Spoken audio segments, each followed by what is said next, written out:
Hey everybody, welcome back to Hollow Knight. This is going to be a weird episode mainly because a lot of weird stuff happened in between here and the next area I wanted to go to, and I felt like I couldn't just throw that aside. Especially since something weird happens. Oh man, that's weird. You say that. I sense their aura.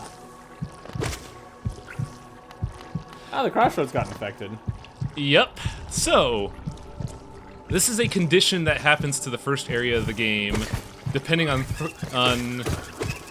I believe it's only two kind of flags. The first one is if you beat one of the three Watchers and weaken the seal, the infection begins to spread from the thing in the Black Temple. The other one, and I don't know why this is the case, I'm guessing it's because of where it's located. If you beat the broken vessel, the infection spreads, which is why now the infected Crossroads is a mess. Now, because of that, a lot of the enemies are changed up here to really messed up degrees. A lot of them will explode on death. So don't hit them. Well, you can hit them, just remember to not stick around their bodies or else they'll blow up. Or some will just blow up. Shit don't even matter, they'll just blow up. Kind of wanted to go here to get some more crest slots, but I also got... Surprised she's not infected. I know, it's weird, isn't it?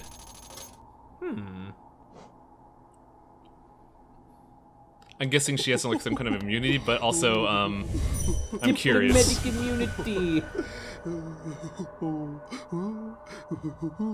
Why does everyone like this tiny bug? Divine. I mean, at least she's, you know, graceful about it compared to Bretta. I read it as legitimately divine, like you're an angel. Ah, yes, I'm born from the heavens to save this land. Now, the other benefit, as I mentioned, is using that badge makes the Dream Nail faster. So you could use it a lot easier in combat. But yeah, you get a lot of focus fast by using that. By the way, you know that dude that just ran off crazily? He blew up. He blew up. Also, things are getting weird here, man. Everything's talking about bright. I don't like it. Brightness and burning. Did we see burning elsewhere? I don't remember that. Well, the first guy who hit it said something about burning. Oh, I must have not been paying attention. Wow, I'm great at LPing. But yeah, this, there's one consequence to the Crossroads being infected as early as it did. Remember the worst quest in the game I mentioned? Yeah. It goes through 4 screens of this area, so now that quest is even harder. You asked for it. Oh yeah, I did. And I've done the quest under these conditions before. It sucked, but I've done it. I just find that interesting. Like, not a lot of games make going back to the first area interesting. Like, imagine, say, Symphony of the Night, or Metroid Fusion, or other big-name Metroidvanias, where at a point you're thinking, oh man, I gotta go back to the first area again, what a fucking chore. Here, the first area becomes a new area again, and it's kinda great, actually. I could also see why certain characters are trying to kill you. Which characters do you have in mind? Miss Needle and Thread. Oh, yeah. Because at this point it seems like you're freeing the infection as opposed to dealing with it. Yeah. That's definitely a thing that could be misconstrued. I'm not a bad boy, no sir. But yeah, what else did I have to say? Another thing that it reminds me of is the last level of La Mulana, in that you go to an area and you think it's non-conspicuous, but then it turns out a event in the game turns that into the last level. And it does a similar thing where something infects the last level. I also wanted to show off something here, but I actually did not know this area is blocked off due to the infection. Which, honestly, I really don't like infected Crossroads for two particular reasons. A, the area just below the tram system is blocked. So if you're trying to come in from underneath there, well, fuck you. B, that roadblock. I didn't know that existed, and that kind of made me think, wow, really? That's stupid. That's a shame. So yeah, it's a neat idea in terms of like the overall pacing of the game. I like how it just lets you know, hey, your actions have consequences, buddy. This shit's happening now. And it also makes like an area of the game fresh and new, but also, man, I don't like some of the choices they decided for it. I'd like to imagine that a lot of the NPCs in this area are also slowly getting infected. Ow. Boom.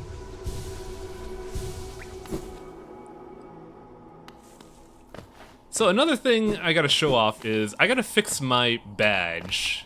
My wonderful, fragile badge that fucking bit it when I died several times. And we're gonna go do that right now, but I also gotta show off a neat little interaction with Leg Eater. My good boy, Leg Eater. The important NPC, Leg Eater. Yes, the man that would not even consider eating my legs. No, sir. I mean, you don't have much to eat, so... Yeah. That's... Oh, this is the right way.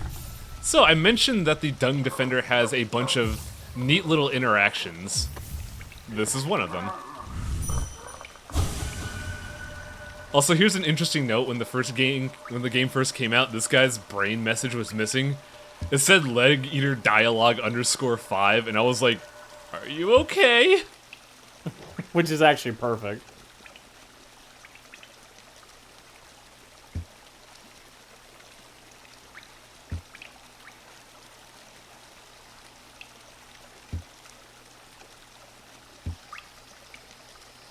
What? He wants to eat you. So yeah, if you have the Dung Defender badge equipped, you get a discount at Leg Eater, which is actually pretty good. I'm willing to smell like shit for 5 seconds to get a discount on broken badges. You know, I would have charged you full price, but, the fact you smell like shit, strong positive. Yeah, man, great selling point. You just know what to say. Has some great flavor to your legs that I'm not gonna eat. Also cutting out a bit of backtracking because I'm going to another area. Deep Nest? I'm eventually gonna go to the Deep next video, but I had to do one more thing in Infected Crossroads before we go to the second half of this video, and it's something I've wanted to do for a while. It's just I couldn't do it without Shine Spark, and I believe I also need a Deep Nest to be infected. Also, as a positive of Deep Nest being infected, this mini boss is now permanently dead. You mean Crossroads? Crossroads, thank you. Ah! We keep saying Deep Nest. Get out of your system, Deep Nest.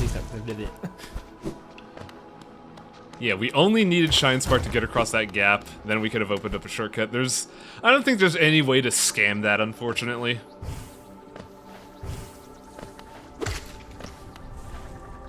Also, I like the biological reason for infected enemies to explode. They're overloaded with energy, yeah. No, it's a spreading mechanism. Oh yeah, huh, that's a very good point. Like, I actually did not think about that. This idea of contagion spreading, something that would burst into even more of itself would spread even quicker. That also explains the spitter enemies spitting that stuff at you. Yep. Shit, the developers of this game really knew their stuff. I'm impressed. Huh. Oh, he don't got it good right now. No, he don't. He wants to make babies now. So, this badge is probably the most fascinating one of them all. Basically, it drains the soul meter you have to produce homing missiles.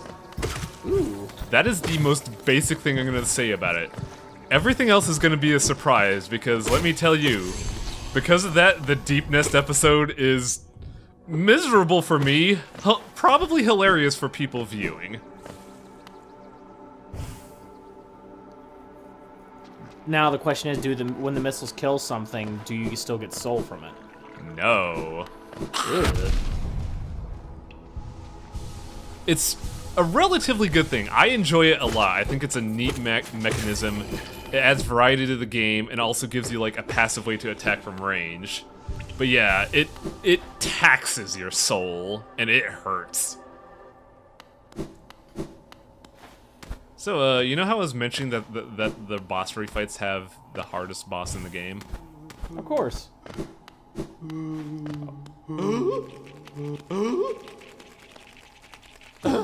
Run, friends, I will kill you. Like, oh no, no, no, no, no, oh no, no, no, no, no. They killed Dave, man! So, this is the hardest, I want to say the hardest fight of the game.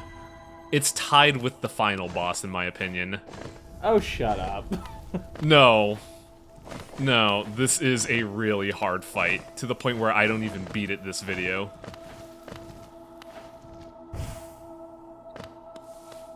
Like, a lot of people don't even do the true ending because this boss fight sucks. I will say there is a pattern to it that makes it relatively easier, but He is faster. he is way faster, and all his attacks barring contact damage deal 2 damage. Actually, no, contact damage also does 2 damage. He vaporized me. Yeah, that one was kind of dumb. I was like, wait a minute, what? Were you guys praying over my sleeping body? They felt bad for you. I mean, yeah, their dead brother kicked my ass pretty hard. Dave won't be able to eternally rest until you kick his ass again. But yeah, now for the other weird part that I kind of kept in because I honestly forgot this level existed. Also, I just noticed he fought that boss once and went, fuck that, and left. I actually attempted it 3 times, but I cut out the other 2 attempts because I was like, yeah, I don't stand a fucking chance. No way. There's something very mean about me just killing those guys as they spawn. As soon as I go, wah, death. Oh, good morning. Ah. Nice day today. Ah. Not so much anymore.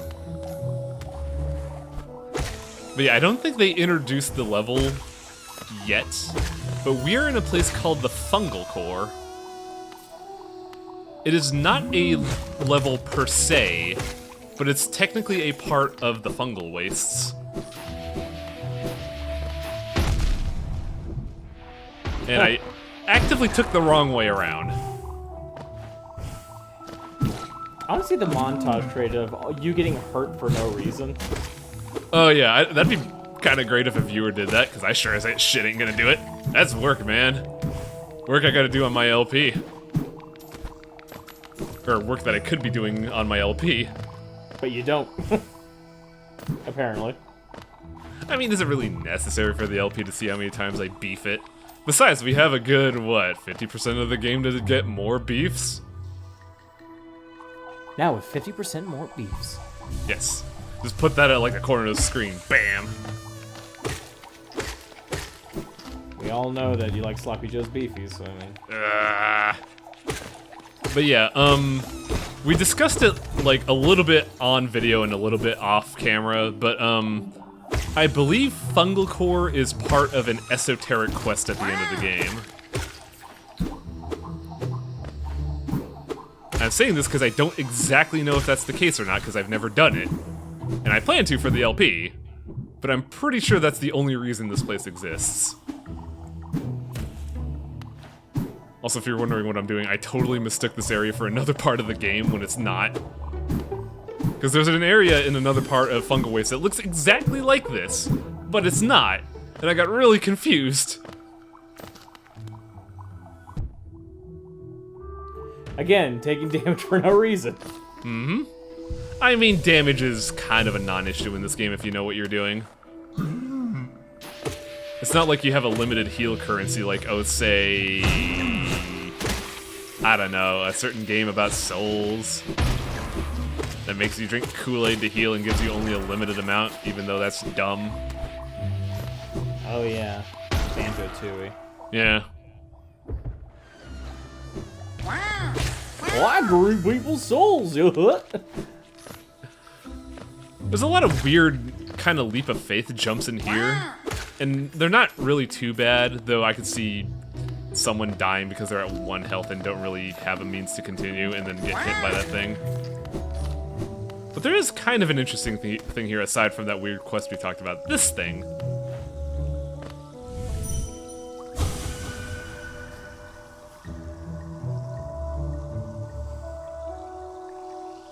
So remember how we were talking about worms before? Apparently the worms knew the fungi, and the worm was trying to... the worm predicted a fate that is unavoidable. And apparently the fungi have a fatalist view about that. So there's just a little bit more of a tidbit there. And even though I've been like on a fucking hate bender about lore lately, I think that's the best way to do it. Because at this point in the game, you start understanding what the hell's going on. And then you have these lore things that bring it all together. That's how you're supposed to do lore. Well, actually, the fungus thing kind of adds more confusion. And my point is the relationship between the fungus and the bugs. Yeah, we learn a little bit more about that later. But it's kind of a thing that helps put stuff into context. Because basically what that fungus told us is that this whole radiant infection thing, whatever the heck it is, apparently was predicted and also unavoidable, and yet even then the worm tried to do something to stop it. So we are getting lore in context to the plot, and I think that's good.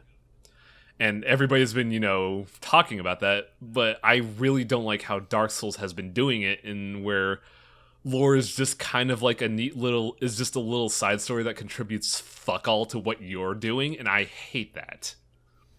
That's definitely debatable, I think. I think the only difference is that the lore, they do the similar thing in this, is that your position and significance in the lore hits only a certain level because you're seeing the after effects of that lore occurring. Because in Dark Souls especially, and really in any of those games, and in this one, you're always kind of showing up when all the lore shit already happened. Yeah, like, you're not wrong there, but I don't know. I feel like in Dark Souls, there's been a lot of instances where they're just like, you get an item and it's like, hey, this is the story about a knight that did a thing before the apocalypse happened. Okay. Well, and the thing is, it's always pieces. That's the way they kind of get away with it, is that there's pieces and there's holes in it. Yeah, I don't know. Like, in this game, I felt like all the pieces that we're getting are contributing to the central plot and understanding. While in the Souls series... That's arguable so far. Maybe just because I don't understand the plot completely, but when you just see a character say something like, Shadow, and that's it. That one, I'll give you that. There are definitely some that are just misleading or just they're designed to make you ponder, and that's about it. Yeah, but I feel like in Dark Souls, there's way more of that in general. Like, they tell you about all these cool little cities and organizations and stuff that mean nothing to you or the overall plot.